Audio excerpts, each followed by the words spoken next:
గ్రామంలో జొన్న కొనుగోలు కేంద్రం అదేవిధంగా వరి కొనుగోలు కేంద్రానికి వచ్చేసిన నాతో పాటు కుంటల మాజీ ఎంపీపీ అన్నా గజరాం గారు, అదేవిధంగా మాజీ ఎంపీపీ రమణారావు గారు, పిఎస్సిసి చైర్మన్ గజరాం గారు, స్థానిక సర్పంచ్ మహేష్ గారు, వినోద్ గారు, విజయ్ గారు, మా బీటీసీ అధ్యక్షులు లింగన్న గారు, మునుగు కాపు సంఘం అధ్యక్షులు అందరికీ పేరు పేరున నమస్సుమంజలు తెలియజేస్తున్నాము. గత ప్రభుత్వం 8 కుంటల 65 కిలోలే జొన్నలు కొనుగోలు చేయాలని పెట్టడం జరిగింది. నేను వచ్చిన తర్వాత పార్లమెంట్ ఎలక్షన్స్ ఉన్నా కూడా గౌరవ ముఖ్యమంత్రి తుమ్మల నాగేశ్వరరావుకు మాట్లాడి దానికి 12 కుంటల గత సంవత్సరం చేయడం జరిగింది. ఇంకా రైతులకు 20 నుంచి 25 కుంటలు ఎకరానికి వెళ్తుందని చెప్పడంతో మన తుమ్మల నాగేశ్వరరావు గారు, మన అగ్రికల్చర్ మినిస్టర్ గారు 14 కుంటలు చేయడం జరిగింది. 14 కుంటలు అయిన తర్వాత 14 కుంటలు ప్రతి ఎకరానికి పెట్టడం జరిగింది. మీకు ఒకటే దయచేసి చెప్తాను, మహారాష్ట్ర బార్డర్స్ దగ్గర ఉన్నాయి. మహారాష్ట్ర బార్డర్స్ నుంచి మన జొన్నలు తీసుకొచ్చి మనకి ఇక్కడ అమ్మితే మన ప్రభుత్వంకు నష్టమవుతుంది. మీరు మరే అటువంటిది కావద్దని మీకు మరీ వినతి చేస్తున్నాను. అదేవిధంగా చిన్న రైతులు 5 కుంటలు 10 కుంటలు పండిన రైతు కూడా చౌకార్లకు దళాలకు అమ్మేస్తే కూడా వాళ్ళు కూడా ఇక్కడ వచ్చి కాటా చేయదు, దాని మీద శ్రద్ధ పెట్టాలని మీకు అందరికీ చెప్తున్నాను. ఎందుకంటే ఈ సొమ్ము మన సొమ్ము, ప్రభుత్వం అంటే మనదేమే.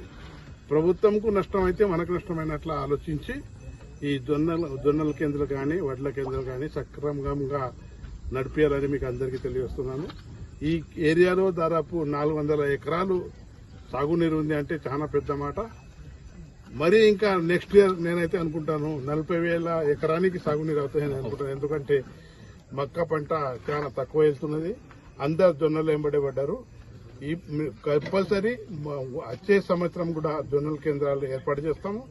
ఎక్కడెక్కడ ఎక్కువ పంటలు ఉన్నాయో అక్కడ కూడా ఏర్పాటు చేస్తామని మీకు తెలియజేస్తూ ఈ జొన్న కేంద్రానికి సదుపయోగం చేసుకోవాలని మీకు అందరికీ తెలియజేస్తూ ముగిస్తున్నాను. జై హింద్. మండల పరిధిలో ఉన్నటువంటి గొల్లమాడ గ్రామంలో మరి ఈ ప్రాంత రైతుల ఆలోచన మేరకు మన గౌరవ శాసనసభ్యులు పెద్దలు అన్న రామారావు పటేల్ గారు అడగంగానే ఇక్కడ జొన్న సెంటర్ ఏర్పాటు చేయడం రైతులందరికీ హర్షించదగ్గ విషయం, అభినందనీయంగా నేను భావిస్తా ఉన్నాను.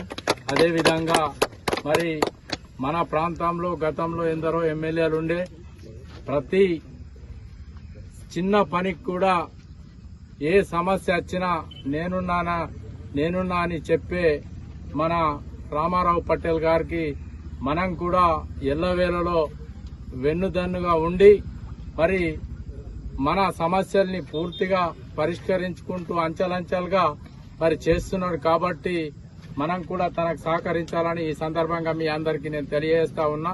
అదేవిధంగా మన ప్రాంతంలో ఈ గొల్లమాడ గ్రామంలో గతంలో మా కుంటాల మండలంకి ఉండేది.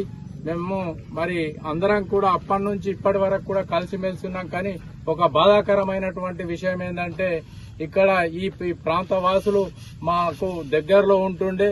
అప్పుడు మరి మండలాల విభజన సందర్భంగా ఈ 3 గ్రామాలు కూడా వెళ్లిపోవడం మాకు చాలా బాధాకరంగా అనిపించింది.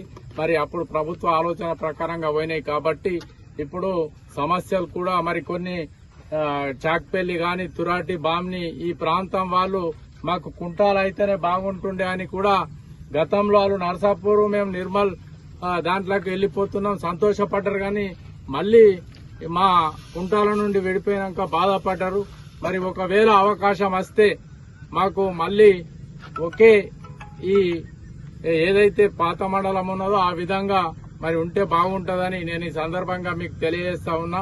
అదేవిధంగా మరి రామారావు పటేల్ గారు ఈ ఏదైతే ఈ అడ్ల కొనుగోలు కేంద్రం గాని ఈ జొన్నల కొనుగోలు కేంద్రం గాని ఏర్పాటు చేసిండు. ఇక్కడ 3-4 కాంటాలు ఉన్నాయి. కాబట్టి మీరందరూ కూడా రైతులు ఎప్పుడు కూడా సహకార సంఘం గాని డ్వాక్రా మహిళలు ఏదైతే నిర్వర్తిస్తారో ఆ కేంద్రానికి వచ్చి అమ్మినట్లయితే మీకు ఒక కిలో కూడా నష్టం కాకుండా మరి ప్రభుత్వంకు మనం కొట్లాడొచ్చు. మనం సహకార సంఘం అంటే ప్రభుత్వం తరపున జోకేడిది, డ్వాక్రా మహిళలంటే కూడా ప్రభుత్వం తరపున జోకేడిది. మరి మీకు ఏ సమస్య లేకుండా మీకు నష్టపోకుండా పూర్తి స్థాయిలో డబ్బులు చెల్లించడానికి మనం ప్రశ్నించడానికి అవకాశం ఉంటుంది. కాబట్టి తప్పకుండా మనం అందరం కూడా ఈ 2 కేంద్రాలకే మనం వడ్లను గాని జొన్నల్ని అమ్మాలని కోరుకుంటూ ఈ అవకాశం ఇచ్చినటువంటి ప్రతి ఒక్కరికి పేరు పేరున నా నమస్సుమాంజలి తెలియజేస్తున్నాను. జై హింద్, జై భారత్, జై తెలంగాణ. స్వతంత్రం వచ్చినప్పటి నుండి కూడా ఈ రోజు చాలా ముఖ్యమైన రోజు. జొన్నల కొనుగోలు కేంద్రం మన తెలంగాణలో ఎప్పటి నుంచో పండుతున్నాయి, కానీ కేంద్రం కొత్తగా ఏర్పాటు చేయడం మన గుల్లమాటలో ఇదే మొదటిసారి. గత సంవత్సరం మేము ఎమ్మెల్యే గారికి చెప్పినా కూడా వాళ్ళు కుంటాలకే తీసుకపోతే మీరు సెంటర్లు అక్కడ లేవని చాలాసార్లు చెప్పారు. సార్, మాకు ఈ రైతులకు న్యాయం జరిగేందుకు ప్రత్యేక ధన్యవాదాలు సార్. రాబోయే రోజులలో కూడా రైతులకు ఎటువంటి ఇబ్బంది కలగకుండా చూసుకుంటారని మేము వేడుకుంటున్నాం.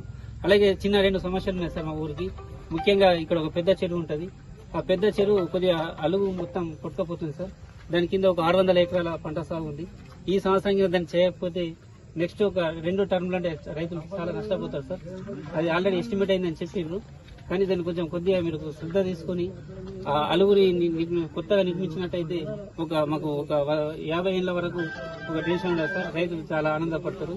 అదే ఇంకోటి సార్, కుంటాల నుంచి గుల్లమడ రోడ్డు అది చాలా ఇబ్బందికరంగా ఉంది సార్. గతంలో కూడా మేము చాలా చెప్పాము, కాలేదు. ఇది మీతోనే అవుతుంది కాబట్టి ఈ రోజు చెప్పడం జరుగుతుంది. కంపల్సరీ మాకు ఆ రోడ్డు మాత్రం కంపల్సరీ చేయించాలా సార్. బాగా ఇబ్బంది అవుతుంది సార్. నిన్న కూడా 2-3 డేస్ నుంచి 3-4 యాక్సిడెంట్లు అయినాయి సార్ అక్కడనే. కుంటాల నుంచి గుల్లమడ దగ్గర అట్లా దీన్ని కొంచెం తొందరగా వేయిస్తే గ్రామ ప్రజలకు మేలు చేసినట్టయితే సార్. మా సర్పంచ్ సాబ్ చెప్పింది కొంచెం తక్కువ చెప్పింది. 900 ఎకరాలు సార్.